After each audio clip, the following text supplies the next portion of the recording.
Hello everyone, today we are back with this new 3-channel 4K dashcam setup from 70mai. We've been looking for something that covers all the bases, front, rear, and even the cabin. We wanted to see if this thing actually delivers that crispy 4K quality they promise, so we're going to walk you through the full unboxing, the install process, and how it actually performs in the real world. We'll put the updated price and purchase links down in the description in case you like this. Subscribe if you haven't already, and let's get straight to the video.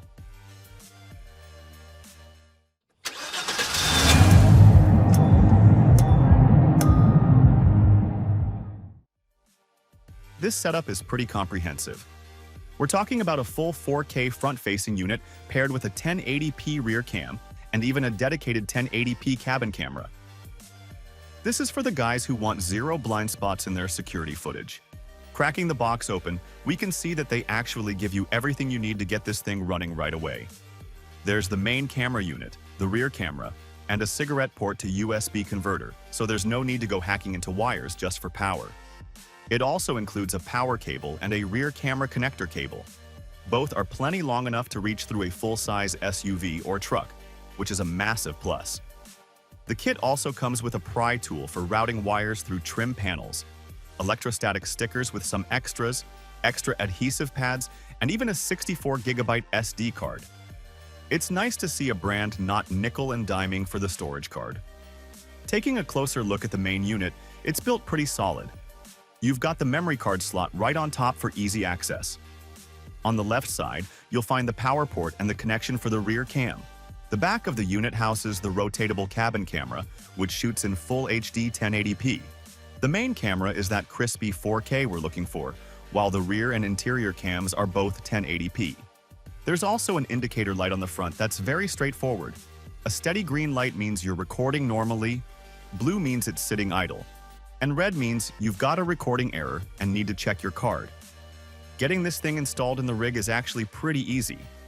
First, we just plug the car charger into the cigarette port and get that power cable connected.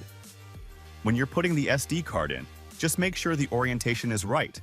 Push it in until you hear that satisfying click.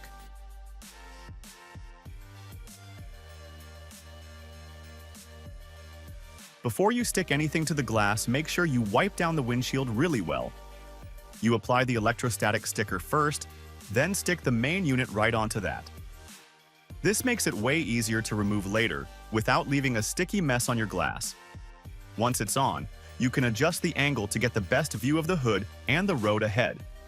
We used the included pry tool to tuck the wires into the trim and the headliner because we hate having wires dangling everywhere.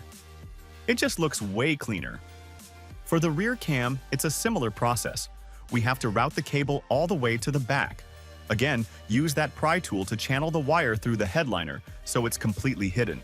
Wipe down the rear windshield, slap on the electrostatic sticker, and stick the rear cam in place. You can tuck away any extra slack in the cable, then just connect the wire to the rear cam and plug the other end into the Type-C port on the front module. Once we powered it up, the dash cam turned on immediately. We also adjusted the inside cabin cam so it covers the whole interior and the side windows. Now, for operating this thing, you have two choices: the physical buttons on the unit or the smartphone app. Honestly, the app is a lot cleaner and gives you way more control, but the physical buttons are great for quick adjustments on the go. The power button is like a multi-tool. A short press turns it on, a double tap in quick succession starts an emergency recording, and holding it for 3 seconds shuts it down. If the screen is on, a short press toggles it off to save your night vision, and another press wakes it back up while the device keeps recording in the background. There are 4 other function buttons that let you flip through the camera views, toggle the cabin cam or audio recording, and dive into the system settings. But like we said, the app is where it's at. You just download it from the App Store or Google Play, tap the plus icon, and find the T800E model. It'll start searching for the dash cam, and once the unit asks you to confirm the connection, you just hit the button. It'll ask you to join its own Wi-Fi network, and once you're in, you're connected.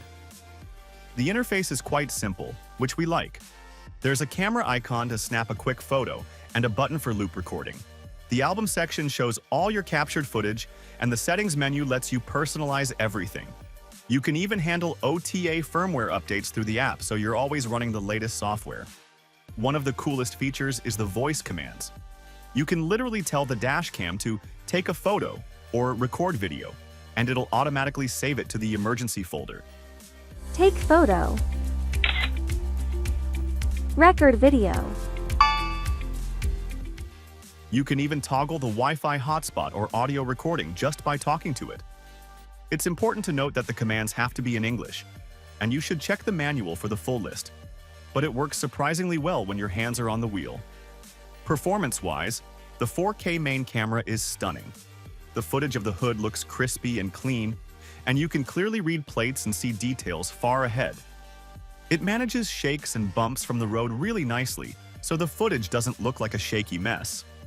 The cabin and rear cams shoot in 1080p, and while they aren't as sharp as the 4K front lens, they're definitely acceptable and get the job done for interior and rear security. Now, if you want the parking monitor feature, which we highly recommend, you're going to need to buy the 70mai Hardwire Kit UPO3 separately. This lets you hardwire the dash cam directly into your vehicle's fuse box. When you're looking at the wires, remember that black is your ground, yellow is your signal, or ACC, and red is your constant power, or VCC+. You'll need a multimeter to test your fuses. You want to find one fuse that has power even when the engine is totally off for that red wire. Then find another fuse that only has power when the ignition is on for that yellow wire. Connect your black ground wire to a solid screw on the chassis, and you're set. Once the hardware kit is connected, plug it into the dash cam and start the engine to make sure it powers up. To finish it off, go into the app settings and activate the parking surveillance features like collision detection. This way, if someone bumps your rig in the parking lot, the camera wakes up and catches them in 4K.